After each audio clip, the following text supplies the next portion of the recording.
Hello and welcome, you are watching India Daily and I am Kanchan Jaswani. आज हम बात करेंगे हरियाणा और जम्मू कश्मीर के रिजल्ट्स के बारे में। I wanted to talk about this since a long time, but I think I'll start with why what happened. So the performance of BJP in Haryana is amazing. Congress ने भारतीय जनता पार्टी के हरियाणा में प्रदर्शन के बाद काफ़ी मंथन किया होगा और मुझे लगता है कांग्रेस को मंथन करना चाहिए भी। कांग्रेस का भी प्रदर्शन कम नहीं रहा था। पहले से बेहतर उनका प्रदर्शन रहा था, लेकिन जो कांग्रेस एक्सपेक्ट कर रही थी, जो एग्जिट पोल में हम लगातार देख रहे थे, वहां पर कांग्रेस दूर दूर तक नहीं नजर आई। और ये कहीं ना कहीं बड़ा सवाल खड़ा करता है। सवाल खड़ा करता है कांग्रेस की लीडरशिप पे। ये सवाल खड़ा करता है कि क्यों कुमारी शैलजा और हुड्डा के बीच में जो तल्खियां हैं वो साफ तौर पर देखने को मिली थी। ये सवाल खड़ा करता है कि क्या कांग्रेस समझती है कि जो वोटर है उसे ये सारी चीजें नहीं दिखती है। ये सवाल ये भी खड़ा करता है कि इतनी मेहनत के बावजूद भी ऐसा क्या हुआ जो कांग्रेस सरकार बनाते बनाते चूक गई। और ऐसा सिर्फ एक राज्य नहीं, कई ऐसे राज्य हैं जहां पर कांग्रेस की यही दशा देखने को मिली है। क्या कांग्रेस में दिशा की कमी है? ये भी एक बड़ा सवाल है जो खड़ा होता नजर आ रहा है। इन सभी सवालों पर विस्तार से चर्चा करेंगे और बात जम्मू कश्मीर की भी करेंगे।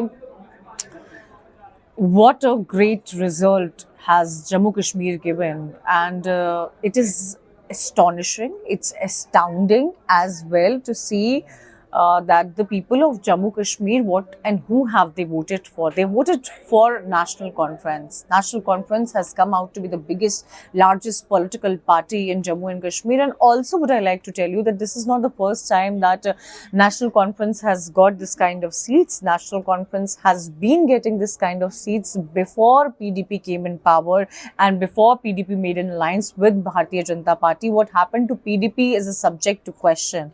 Where is PDP in all this? Ball game is another subject to question. Does PDP has any future is a biggest question. Daughter of Mehbooba Mufti losing is a setback for the entire party and their strategy as well.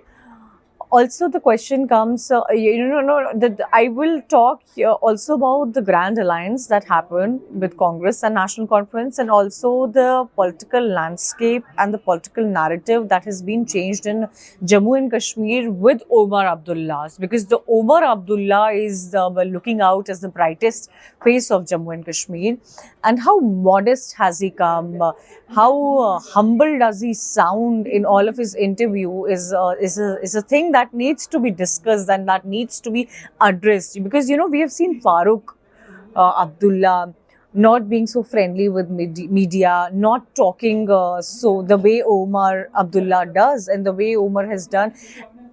He had a setback in Lok Sabha election in Baramulla, and also that how has it affected his narrative and how much does it impacts him, the losing of Baramulla seat in Lok Sabha, and was that the reason he fought from 2 seats in the assembly election? We'll come to all that. So to start with, we'll go with Haryana. What happened in Haryana?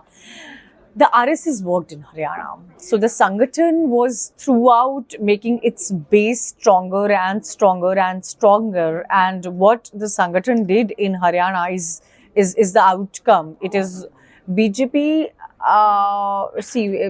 to win an election, how to win an election is an art that BJP knows. How to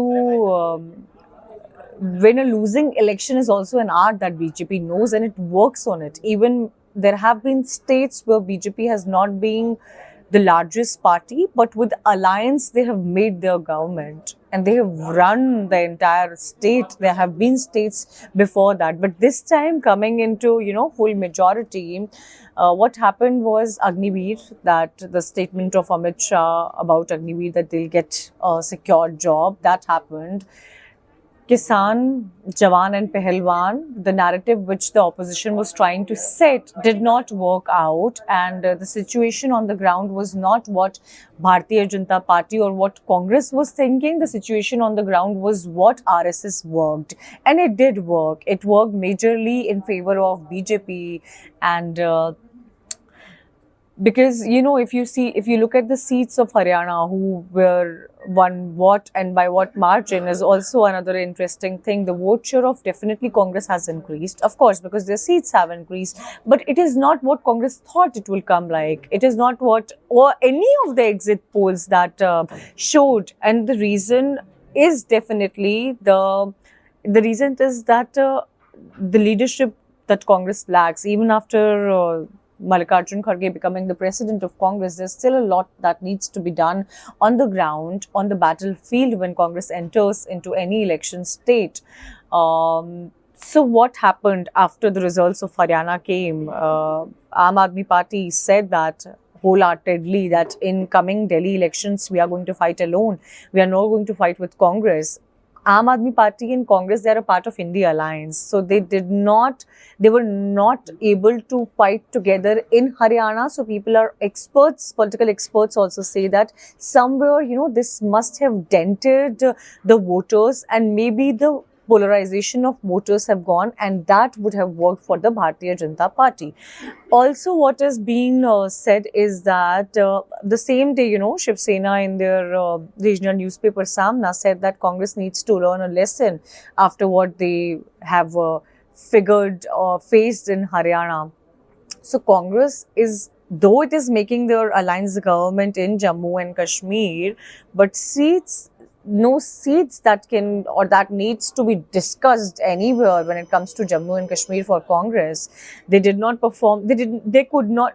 The question in Haryana for Congress was not about how many seats are they getting. The question in Haryana before the results came was about with what margin will Congress win. This was the narrative that was being built, and this did not happen. So the loss of Congress in Haryana should be a big shock to Congress. If it is not, then they need to restructure the entire party on many levels that they are not.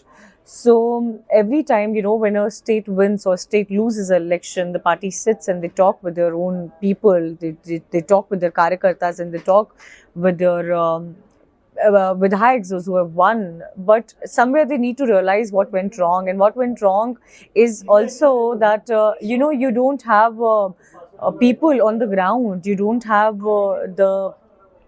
the strength, your cadre is not on ground. The cadre on ground is missing. What happened in 2024 Lok Sabha election definitely boosted the confidence of Congress. That's how it's supposed to happen. But did that change into votes? No, it did not. No, it did not.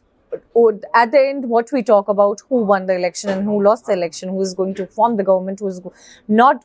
Nobody talks about who's not going to form the government. It's only the only talking point is who's going to form the government, and that's what people talk, and that's what we are talking about Haryana, that BJP is forming the government there.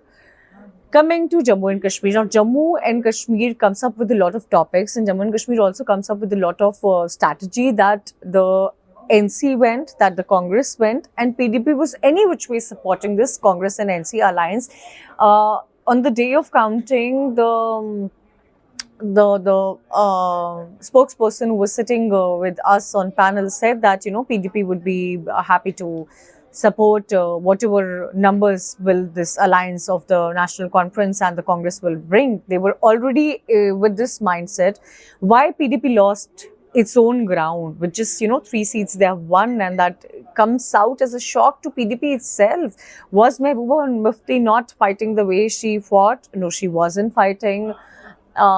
She did campaign, but then after they won 2014 and then after they came into alliance with BJP, that went back foot for them. So the voters, those who did not vote for BJP, could not trust PDP, but they trusted National Conference. And National Conference is a very old political party of Jammu and Kashmir. They have served, chief ministers in Jammu and Kashmir, and they have had their own strategy and things when it comes to Jammu and Kashmir. So many people who asked Omar and Farooq Abdullah that Jammu has not voted for you. They said that we understand that Jammu has not voted for us, but that does not mean that we'll be biased to Jammu. We'll go, and there's a problem of electricity, there's a problem of employment there, there's bad problem of roads there.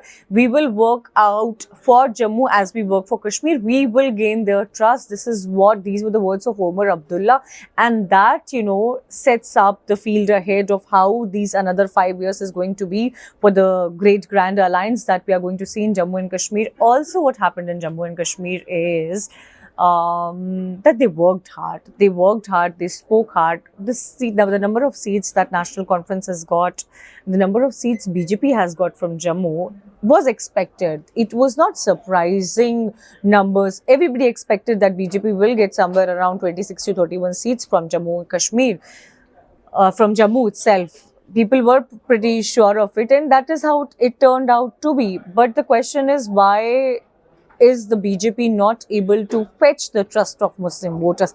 Why still, after saying and declaring so much itself as a secular party, why the BJP loses the voters, the Muslim voters, particularly the Muslim voters when it comes to voting? This is a question of concern that BJP needs to rethink and function.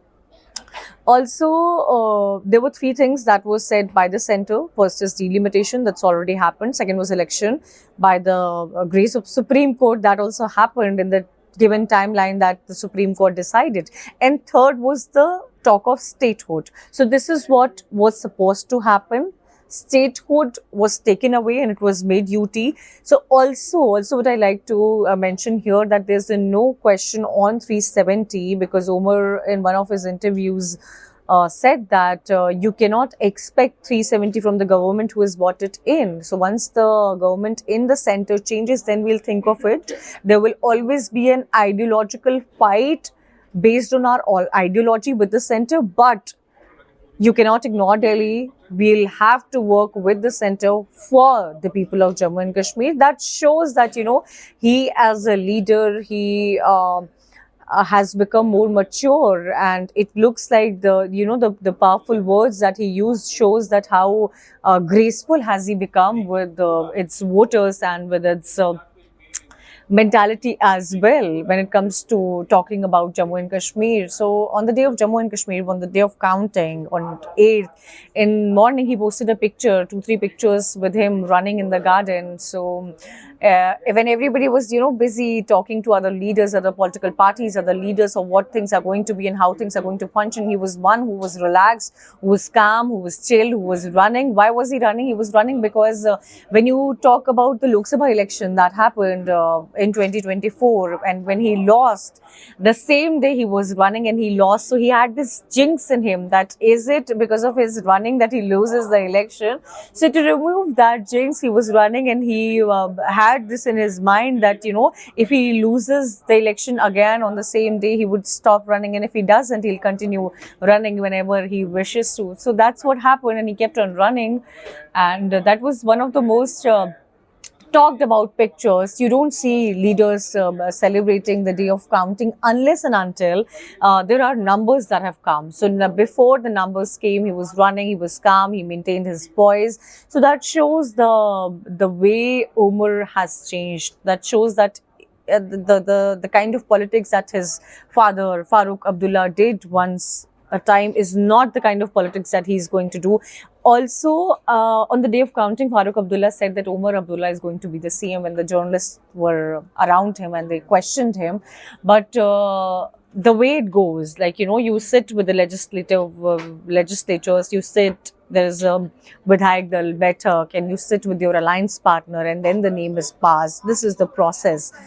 Whenever there is an alliance, even when there is no alliance, you sit with the chosen members, you sit with the MLAs, and after that, the name comes out. When all the Vidhayak Dal Ki Baitak is done, they give sehmati to one name, and that comes out as the name of CM. So Umar kept on following the protocol, and he kept on saying that this is how the protocol is and this is how it is going to function later ahead. But Farooq Abdullah was adamant, and he kept on saying that Umar will be the CM and I want Umar to be the CM. So the political landscape of Jammu Kashmir has changed.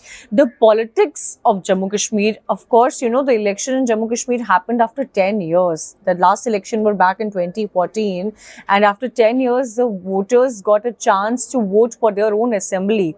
Statehood was one of the important subject. Also, does it? I will leave this chat, this discussion with the open-end question that does it also would I like to know your views that does it impact 370? Does it shows that the people in Jammu and Kashmir were not happy with 370, that the decision that was taken by Centre? On that note, signing off. Stay tuned to India Daily for more such updates.